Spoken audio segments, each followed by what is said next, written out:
فاليوم ننجيك ببدنك لتكون لمن خلفك آية وإن كثيرا من الناس عن آياتنا لغافلون. صدقت يا رب العالمين.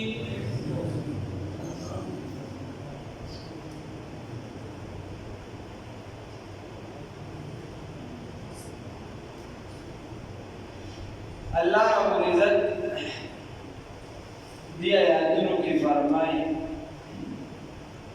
وی کله چې ویل موسی علیہ السلام د رب نه سوال وی ربنا انك آتيت فرعون هغه واقعه شروع ده د موسی علیہ السلام نو سوال یې وکړ چې خدای تا مو د فرعون لچنی او د لاو لخر نه د قوم قبیله د قوم سردارانو نه زینت ورکړل دي او اموال فی الحیات الدنیا او مال دې ورکړل دي د دنیا په زندګۍ کې. اوس زینت نه مراد څه دی؟ نو دا ښایست مو په ښکلیوالي باندې او په ظاهرا جوسه باندې په بدن باندې او دکه شان چې دي و اموال په مال سره مال او دولت چې دي دام د ډېر زیات نو مال او دولت هم ډېرو او بدن هم سمبلګیدار راځي چې په 400 کاله کې به د چرته بیماری نه راغلی فرعون. نو الله رب العزت ته وایي چې خدای مال دې ورکړي زینت دې ورکړي په زندګۍ د دنیا کې نو وی ورپسې ربنا لیضلوا عن سبیلک ای رب زمونږ لیضلوا دپاره دي چې دي ګمراه کړي عن سبیلک د لارې اسلام یعنی دا هغه نتیجه ذکر کیږي. څه ذکر کیږي؟ نتیجه چې کله ته چاته ووایې چې لږه سم شه هغه نه سمیږي نو خلک ورته ډایرکټ نتیجه ووایي یو نیم ټیم کې خو زما نصیب د دې ځای دی نصیب د دې ځای دی. نو الله رب العزت ته وایي چې ربنا لیضلوا عن سبیلک دیو د عمل د بل څه لپاره نه استعمالي ډایرکټ ورته نتیجه وایي لیضلوا عن سبیلک چې ستا د لارې نه خلک واړي بس د دې لپاره استعمالوي. او بعض علما فرمایي مفسرین وایي نه دلته ان لا یضلوا دلته ان د الله چې دا مقدر دی محذوب عبارت دلته هغه وایي ربنا یا رب زمونږ وی دي د مال الله یضلوا دپاره دي چې دي ګمراه نه کړي په دې سره یعنی پکار خو دا وه چې دوی ګمراه کړي نه وي په دې سره نور خلک دې ولګي د خلک یې پرې ګمراه کول شروع ستا د لارې نه نو بیا د الله نه سوال کوي ربنا ای رب زمونږ اطمس علی اموالهم ختم که مالونه د دي دا مالونه ورته څه که دا ورته ختم که خیرې ورته کوي ښه واشدد على قلوبهم زړونه ولا سخت کا فلا يؤمنوا بس دي ایمان نه راوړي حتی يروا العذاب الالم تر څو چې عذاب نه لیدلی چې دردناک عذاب یې نه لیدلی مطلب دا چې دردناک عذاب ورکېدلي یا چې د قیامت عذاب دی چې دا وویني نو بیا به دې ایمان راوړي. نو خبره دې ده کې دا لپاره پیغمبر خو د رحمت دپاره راځي او هغه خیرې وکړلې نو پیغمبر ټول عمر دعاګانې کوي خلکو ته بلنه او دعوت ورکوي چې کله د دغې نه کار ووړي او څوک یې نه مني چې وی نه مني نو بیا پیغمبر خیرې کوي مختلفو پیغمبرانو خیرې کړي دي لکه نوح علیه السلام ته په ذریعه د وحي معلومه شوه چې ستا دا قوم بس ایمان نه راوړي نو هغه ورله بیا داسې خیرې وکړي چې خدای پاکه یو کور هم د دې پرېږدلی لکه شان موسی علیه السلام خیرې وکړي معلومه دا شوه چې کافرانو ته خیرې کولې شي ښه دا هسې د خلکو لولیپاپ دی چې وایي خیرې میرې نه شو کړو رسول الله صلی الله علیه وسلم ټولو پر دعاګانې کړي او قنوت نازله مې ویلې هغه یې چېرته لیدلې په سترګو که نه نو رسول الله صلی الله علیه وسلم څلوېښت شپې چې دی متواتر بیا ویل شول څلوېښت ورځې او بیا چې دی دغه شان په نورو موقعو باندې رسول الله صلی الله علیه وسلم خیرې کړي نو خیرې پولی شي کافرانو ته ډېر خواږه هم د ځان نه جوړې چې څوک دې تېر کړي ربنا وقال موسى وویل موسی علیہ السلام ربنا اے رب زمونږه انک یقینا تا آتیتا ورکړي دي فرعون ته وملأه او سردارانو د ده زینت و اموالا او مالونه فی الحیات الدنیا په زندګۍ د دنیا کې ربنا اے رب زمونږه لیضلوا دپاره چې دي ګمراه کړي عن سبیلک د لارستانه ربنا اے رب زمونږه اطمس لرې کا ختم کا علی اموالهم مالونه د دوی واشدد علی قلوبهم او زړونه ورله سخت کا فلا یؤمنوا بس د ایمان نه راوړي حتی تر دې پورې یروا العذاب الالیم چې وویني عذاب دردناک لره قال نو فرمایه الله رب العزت قد اجیبت دعوتکما اجیبت یقینا قبول شوه دعوتکما دعا ستاسو دواړو فاستقیما پس تاسو استقامت اختیار کې دواړه پس باندې په دعوت تبلیغ باندې او په دغه خپل دین باندې ولا تتبعانی او تاسو تابعداري مه کوئ سبیل الذین د لارې د هغه کسانو لا یعلمون چې هغوی نه پوهېږي اوس ورته دې آیات کې یو څو مسلې الله رب العزت ورته فرمایي چې خدای پاک ستاسو دواړو دعا قبوله کړه ستاسو دواړو دعا یې قبوله کړه نو معلومه دا شوه چې اجتماعي دعا دا د قرآن نه ثابت ده انکار چې دا غریبانان نه پوهېږي سودم تشین دي نور بس پوهېږي نو بس صرف انکار کوي نو دعا موسی علیہ السلام به دعا غوښتله دوه درې مسلې دې ثابتې شوې او هارون علیہ السلام به آمین وي چې هارون علیہ السلام به آمین وي او د موسی علیہ السلام به دعا غوښتل مدینه دا معلومه شوه چې څوک آمین وایي دا په دعا کې شامل دي چې کوم بنده یعنې څوک چې دعا غواړي چې هغه کوم کلمات وي د ده پکې هم دقه حصه ده د آمین والا ځکه الله رب العزت دې ته دواړو دعاوې قبوله کړي بله ورته الله فرمایي قال قد اجیبت دعوتکما د دې نه بله خبره دا ثابته شوه چې هغه آمین وي نو دا آمین چې دی دا دعا ده آمین دعا ده او دعا په پټه ویل چې دا بهتر دی بعضې موقعو باندې په تیزه باندې ویلی شي په بعضې موقعو خلک اعتراض نه موقع ته ګوره چې کوم ځای کې خو هسې عام طوره په پټه غوښتل دا بهتر دی یعنې زموږ په پېښور کې دی د نمک بانډۍ کې قاضي صاحب قاضي عباس د هغه والد صاحب هغه په دغه نمک دا ګوړه منډۍ په هغه ګوړې منډۍ کې هغې کې چې دی امام نو دعا یې غوښتله بیا عباس قاضي صاحب خبره کوي دعا یې غوښتنه په دعا کې تیز یې غوښته یا یو ورته وایي چې نو ولې خدای کوم دی چې د په تیزې دعاګانې ولې هغه ورته چې خدای کوم نه دی خو ته بیا هم نه دی چې خدای پاک باندې بدلېږي وایي ته بیا هم نه دی چې بدلېږي خبره داسې ده چې موقع ته وګوره بس چې کومه موقع وي او داسې د ضد شین نه دی یو کس په اجتماعي دعا کوي او دې کې ښه خبره ده ثابته دی ځای نه بله ځای کې ثابته حدیث د رسول الله صلی الله علیه وسلم ثابته څوک یې نه کوي څه فرض واجب نه ده مې کوه ورسره جنګ جګړو ته بېجت نه شي څوک یې د سنتو نه بس کوي ویې کوه ورسره څوک یې نه کوي بل ته دې دا نه وایي چې دې مه کوه بل ته دې دا نه وایي چې دې مه کوه بس هغه دې نه کوي دا چا خپله خوښه صدقه پې نشته بندیز پې نشته دواړو اړخته خلک بیا تیزي کوي الله رب العزت یو دې دا خبره نو چې آمین دعا شوه نو دعا بیا په پټه ویل بهتر دي اصل امامانو پکې دغه یو وایي چې آمین په دې ده او یو په مزه خو دواړو سره حدیث شته حدیثو دواړو ته تشدد دواړو جایز دي خو ویل یې په پټه بهتر دي قال نو ویل الله رب العزت قد اجیبت دعوتکما نو دا خلک داسې وایي وای داسې مفتی تقی عثماني صاحب دامت برکاتهم العالیه وایي یو ځای کې بیان کې وایي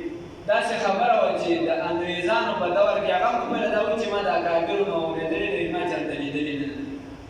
د انګریزانو په دور کې چېرته یوه ججه وه زنانه نو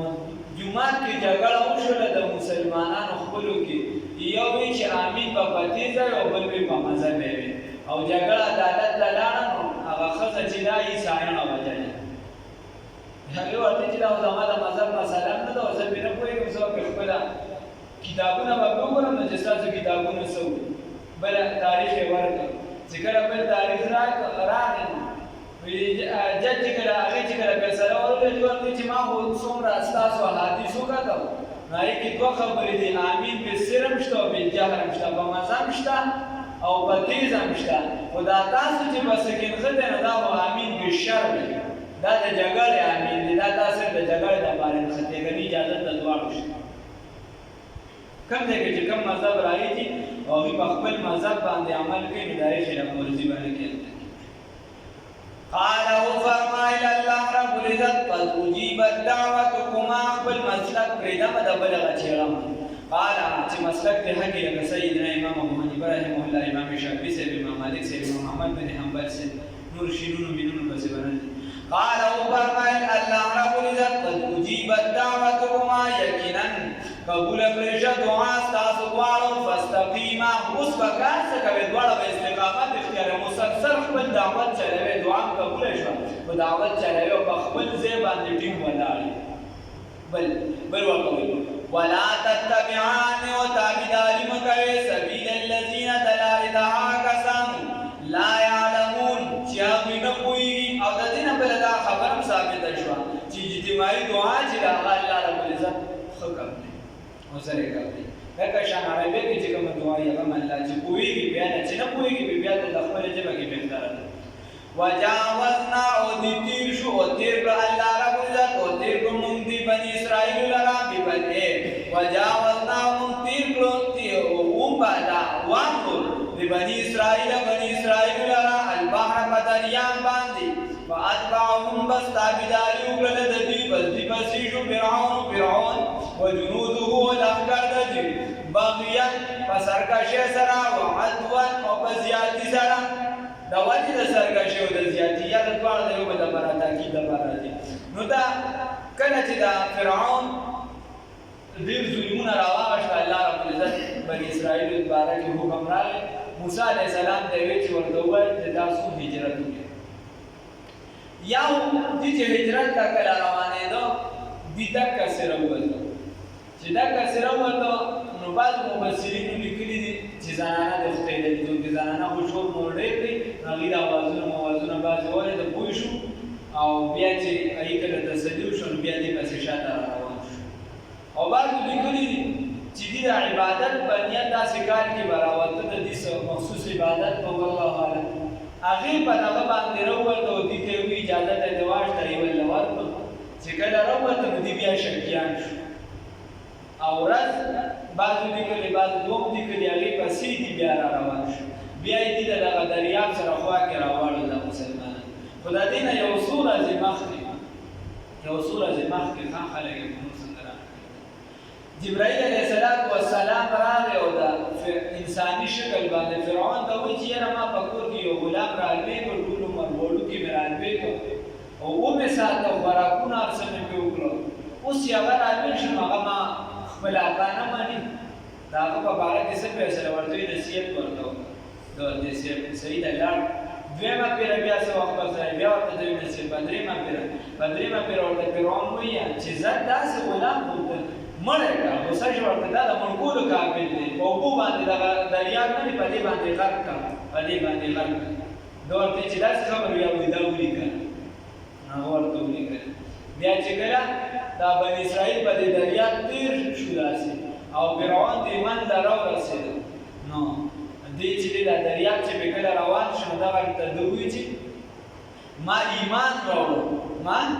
ایمان راوړو په هغه څه چې بنو اسرائیل په ایمان راوړی دی ګوره دې ځای کې موسی علیه السلام او هارون علیه السلام یاد کړو نو علما لیکي چې دا ډېر زیات د ضد او د عناد د وجې ده دلته موسی علیه السلام یاد خیر ورته وایي چې ایمان مې راوړو نو جبرائیل علیه السلام ورته چې کله غرقېده نو جبرائیل علیه السلام ورته چیټ وخو بیا چې ده کله د اواز وکړو نو هغه ورته وایي انا اوس ایمان راوړو نو هغه ترمذي شریف حدیث کې خاطر راواغشتي نو پولیو ساس کې ولا خپل کې ضرور کوي کابو وي دای سردای چې څو تاسو ګډ ورځي نو ولا بیا ساس کې نو هغه خاطر ولا په خپل کې ورواچو چې هغه ولا ورواچو نو ورته الان وقد صيد قبل وكنت من المفسدين دینه مخکې په فسادونو کول بس مګر کې ته د ټول نبی فسادي وي بیا چې دي چې ټول کې بدریا باندې وړي د الله رب العزت کوي فاليوم ننجيك ببدنك ننجيك ببدنك لتكون لمن خلفك د دا جوسا الله رب العزت بیا د یو کمر شانتی د ایدا پاسه رو ورزول ایدا پاسه رو ورزول ورته د دې د بار تا د سمندر دی غاړې ته ولم یو معنی د دې دا راځي چې دا خلک مستنستان عبرت واخلي دا سنا عبرت واخلي او ننجيك ببدنك نجات ترکو په بدن دستا سره دې تكون لمن خلفك معلومه دا چې ان ستا بدن دا محفوظ سره دا محفوظ بدن بار راوړته د شباز علماء فرمایي چې صرف د دې سپوزي د سر نه لګه شانته وخت دا معیار خوړل خدا تعلیمي کوي او په ګمان دغه کې پیش کیږي نو یقیني نه تعلیمي کوي او چې کله بیا د بلوسه دیولي د ټولو بني اسرائیل دغه ته بیا لا نو بیا د مصریانو خپل دغه د مخکنه فراعنه چې دغه تکم د حکومتونو را روانو خلک وایي چې دا دویم نمبر وکي او 32 نمبر یا 36 نمبر بادشاہ والله اعلم خیر هغه چې بیا هغه کډران نو هغه په خپل مخکنه بادشاہان چې دی په مختلف مسالې ټول کول هغه به مبارکه بند هغه بیا سکیدنه خنوت ورته وي دا که شان د لاشه پوښت نو د لاشه مسله ته پاک چې لازم او وخت پاک دا ویل چې ستا لاشه د محفوظ ساتل خو بیا دې کې اقوال دي چې یې کړی دي خنوت یې کړی دی یا نه کړی خو هغه محفوظ څو وخت پورې بیا دا کوم چې اوس دی یادې چې دا فرعون دی دا دی یا نه دی په دې کې ځان له تاریخدانانو ترمنځ بلګي سي پی سي ځکه څو وخت چې دا لندن ته مغي وړو ځان سره بیا چې راځي نو په دې کې لږه کیسه ګډه وډه چې آیا دا هغه فرعون دی یا نه دی نور پکې شته دوه درې سره د مخه نور فرعونان پکې راځي ای بار ولید بن مصعب دا او نور په مغي چې مختلفو چې بادشاہانو د خپل تابعدارو وکول او به محفوظ ساته دا لري وایو الله رب العزت دغه جوسه چې دا محفوظ ساتل او چې څو وخت په وخت پاک ساتل محفوظ و بیا لري نه پس چې مذکر یا بیا خپل پاک چې نو داسې ختمه کړی دا وغیرہ دا دي چې اوسنی کوم تحقیقات دی وي دا چې کله بیا دی آثار قدیمه والا لګیاو خدایي کولا یو څه بل سره پیدا کړو نو دغه مقبره را پیدا شو او په دغه مقبره کې د فرعون د غلاش او دغه بیا دی هغه آثار قدیمه دې یا څه بای کې محفوظ ساتي والله اعلم الله بیا قال قد وجاوزنا ومجلا وارول ببني اسرائيل ومن وارول بني اسرائيل فدريا باندې فاتبعهم بس رسولکی د دې باسي فرعون وجنوده لقد بغيان د وجه د سرکشه او عدوا د وجه د زیاتی او سرکشه او زیاتی سره حتی د دې پوری اذا په هغه وخت کې ادرکه الغرق چې راوږي سدلره برکیدو ترانه پور ورکو روانو چې دې باندې دور اټینګ قال هو فرعون آمنت ما ایمان اورې انه چې یقینا لا اله نشته دې معبود برحق الا الذي مگر هغه ذات آمنت چې ایمان اورې به باغ باندې بنو اسرائیل وانا من المسلمين وزیم د تابعدارانو الان اوس وقد اصيت او تاجني نافرمانی کولا قبل مخکې وكنت وتوي من المفسدين د فساد کوونکو فاليوم بس نرد ننجيك من نجات درکو تعالی ببدنک ببدن استاسرا لتكون دپارا دی چې وګرځي دا وګرځي ته لمن دا چا دپارا حلبک چې رستستانه دی آیا نشانی وان كثيرا من الناس ويكن ډېر د خلکونه ان آیاتنا زموږ د آیاتونه لغافلون خبر دي